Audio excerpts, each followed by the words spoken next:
Assalomu alaykum, hurmatli kuzatuvchilar.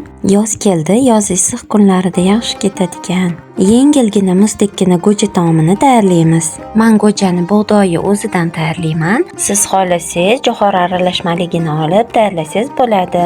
Bug'doyi oqar suvda bir necha martalab yaxshilab yuvib olishimiz kerak. Chuqurroq idishga ko'proq suv solib qaynatgani qo'yib qo'yamiz. Bug'doy qaynab chiqayotganda ko'piklarini olib turamiz. Bug'doyi 2 soat davomida pishirib olamiz. Orada suv kamayib ketsa, suv qo'shib turamiz. Menda bug'doy hamma suvini shimib oldi. Iloji bo'lsa, o'sha qaynagan suv bilan qoldiramiz. Bug'doyi sovitganni olib qo'yamiz. Bir bog' rayhonni barglarini terib olib, yaxshilab yuvib olib, mayda qilib to'g'rab olamiz. Men bug'doyim hamma suvni shimvaganini ko'rishingiz mumkin. O'zi bilan qaynagan suvi ko'proq bo'lsa, yaxshiroq bo'ladi. Bug'doyga suzmamizni qo'shib, yaxshilab aralashtirib olamiz. Agar suzmangiz yo'q bo'lsa, suzma qo'shmasangiz ham bo'ladi.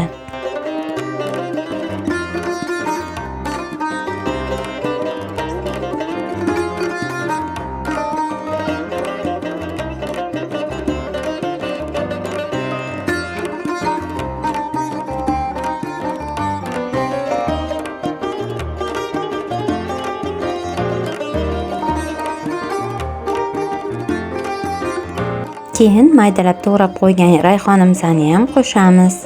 Uni ham yaxshilab aralashtirib olamiz.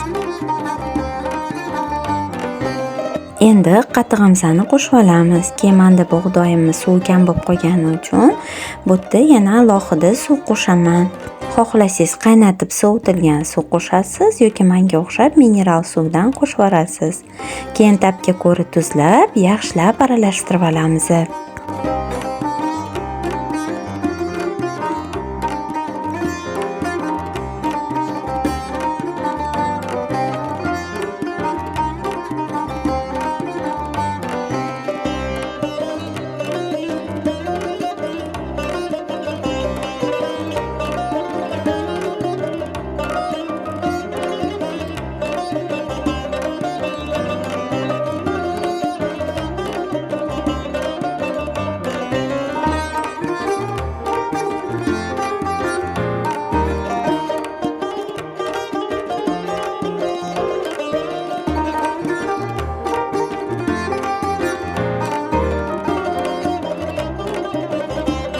Go'jamiz tayyor bo'ldi.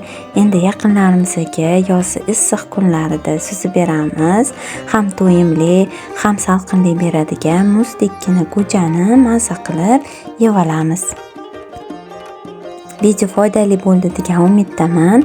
Video yoqqan bo'lsa like bosib, kommentariyalarda o'zingiz fikr mulohazalaringizni yozib qoldiring.